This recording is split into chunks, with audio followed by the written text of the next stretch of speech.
philosophie du site, du projet, c'est vraiment de coller à la nature, puis de ne pas la dénaturer. Donc on a quelque chose de réversible. On a voulu faire quelque chose de respectueux, donc en termes d'isolation, c'est quelque chose qui est très très très peu énergivore, mais après on est allé un peu plus loin que ça. Dans la qualité des matériaux de construction, on ne s'est pas attaché à mettre du bois sur les façades. Les façades elles sont en bois Douglas, il n'y a pas de bois autoclavé. On s'est assuré qu'il n'y ait rien qui s'écoule dans le Rhône. Et on a voulu vraiment aller jusqu'au bout, on ne s'est pas contenté de faire quelque chose de superficiel. Voilà. Ce site, à l'origine, il a été créé pour Mavic, qui était présent dans la zone industrielle de Meaux-Serrières. Et en fait, Francis Ukiewicz, qui est un des anciens maires de Meaux, qui était maire pendant 30 ans, a voulu leur donner la possibilité de développer leurs produits et a voulu les attacher sur le territoire en fait. Donc il a voulu créer cet équipement, c'est un mot de vitesse qui est là, pour développer les jantes et une piste de roller pour développer les rollers que vous connaissez de la marque Mavic. À la base, puisqu'on a eu Salomon pendant longtemps, on a eu les chaussures, on a eu une commune qui a un fort attrait, ou qui a eu un fort attrait dans les années passées industrielles. Et donc, à la base, c'était ça. Et puis nous, quand on est arrivé élu, on s'est dit que c'était un site qui demandait beaucoup d'entretien, puisque du coup, on a 2,7 km, on va dire 3 km de piste enrobée au bord du Rhône, du coup, mais dans les arbres. Donc, comme c'est un site naturel, il demande énormément d'entretien. Cette piste qui est derrière nous, là, donc de vélo, qui demande aussi un entretien important. Donc il faut les construire des sources de profit, puisque sinon c'est à la charge de la collectivité, c'était une charge qui est quand même relativement importante. On a travaillé avec ce délégataire, avec Vacanceol, depuis maintenant bientôt 6 ans, presque 6 ans, et à savoir comment on pouvait en sorte faire venir les gens, faire payer une prestation qui nous servirait à financer l'entretien du site, mais sans les vexer. Je veux dire, on n'avait pas envie que les gens, quand ils arrivent sur le site, on leur demande des sous. L'idée, c'est pas ça. L'idée, c'est que tout le site reste gratuit. La baignade est gratuite, l'accessibilité à la piste de roller est gratuite, tout est gratuit. On estime ici que c'est les gens qui l'ont payé, on n'a pas de raison de leur faire payer 2 fois. Mais par contre, les gens qui vont nous aider à financer ça, c'est les gens qui vont venir observer, qui vont venir profiter des équipements. Voilà, via la commercialisation de Vacanceol, via le partenariat qu'on a avec Vacanceol.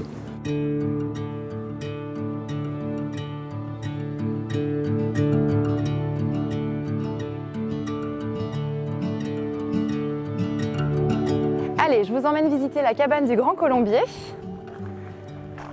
Donc voilà, devant chaque cabane, vous avez quand même un grand espace jardin.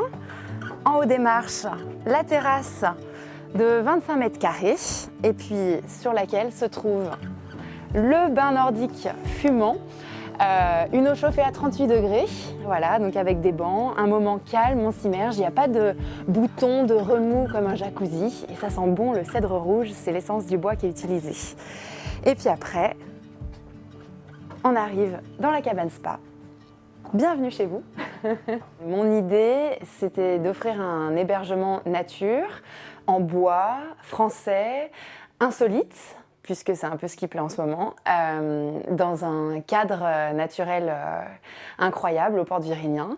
Et on est situé au bord de la Via Arona. Alors bien sûr, je voulais aussi me servir de ce formidable atout touristique.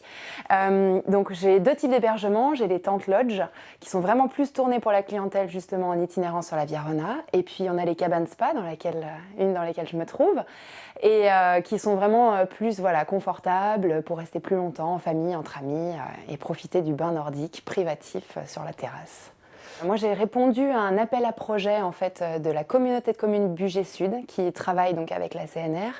J'ai rencontré la CNR, les bureaux à Belay, qui ont très bien accueilli mon projet et puis qui me soutiennent depuis, vraiment qui organisent des réunions, qui viennent m'interviewer donc, pour les rencontres territoriales, donc qui continuent, qui mettent dans la communication de ces hébergements. Voilà.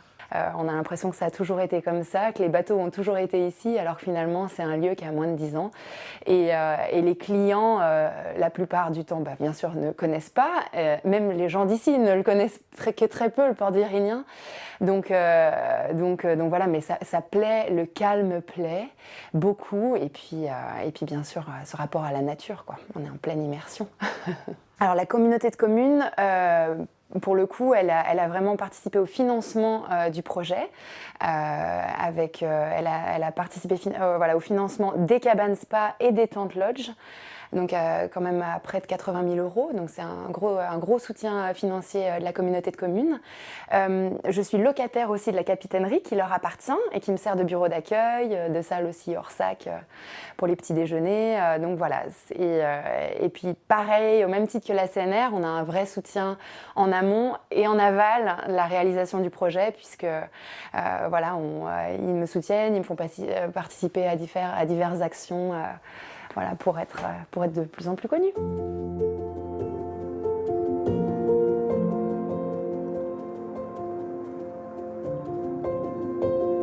Aujourd'hui, sur ce territoire de pleine nature, on essaie de tout mettre en œuvre de manière à ce que l'on puisse découvrir notre territoire, tant au niveau de la plaine de Chautagne et cette magnifique peupleraie dans laquelle nous sommes, que les espaces plus aquatiques, à savoir le Rhône, que l'on parcourt avec l'Aviarona, et donner accès et faire découvrir le lac du Bourget. Dans le cadre du projet V63, qui est cette piste cyclable au départ de Chana et qui rejoint l'Aviarona sur Valence, après avoir traversé Chambéry et Grenoble. L'objectif étant de parcourir, de traverser le lac du Bourget dans les meilleures conditions. Et pour ce faire, donc, nous avons mis en place une navette bateau-vélo au départ de Chana en direction d'Aix-les-Bains.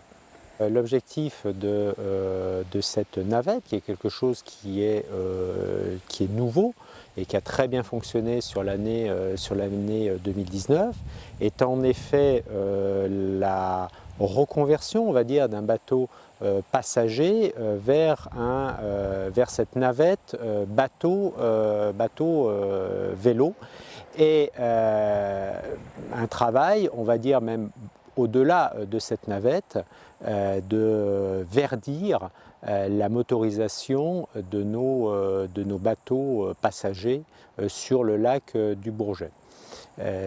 Cette action, aussi bien vers un travail autour des motorisations électriques, comme des bateaux électrosolaires dont un projet est sur le point d'aboutir assez rapidement sur le canal de Savières et sur le lac du Bourget, que vers une motorisation hydrogène sur laquelle nous travaillons.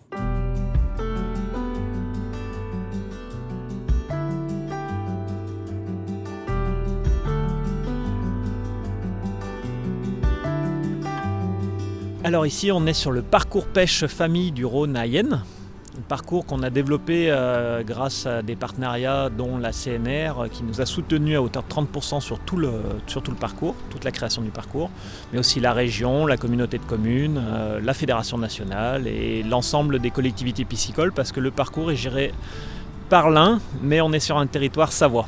Ici, on a profité d'avoir un fleuve majestueux qui est le Rhône, en fait, qui était assez fréquenté par les pêcheurs, mais pas en capacité à vraiment bien les accueillir. C'est-à-dire que les berges n'étaient pas forcément très accessibles, et puis notamment, comme ici, pour les personnes à mobilité réduite. Donc c'était assez limitant pour la pêche. Et donc on a développé un parcours de pêche dit famille, où on a aménagé des postes de pêche, notamment pour les PMR avec ce ponton-ci, et puis aussi tout ce qui va avec, donc de l'accueil. Donc on avait déjà des tables de pique-nique, des aires et on a rajouté du coup aussi une balançoire pour pouvoir accueillir les familles convenablement. Et on profite aussi d'avoir un camping juste à proximité. Et voilà, donc tout est réuni pour de belles parties de pêche. Ce type de parcours, ce sont des produits d'appel qui bénéficient d'une visibilité nationale. Donc notre fédération nationale nous demande de développer ce parcours-là.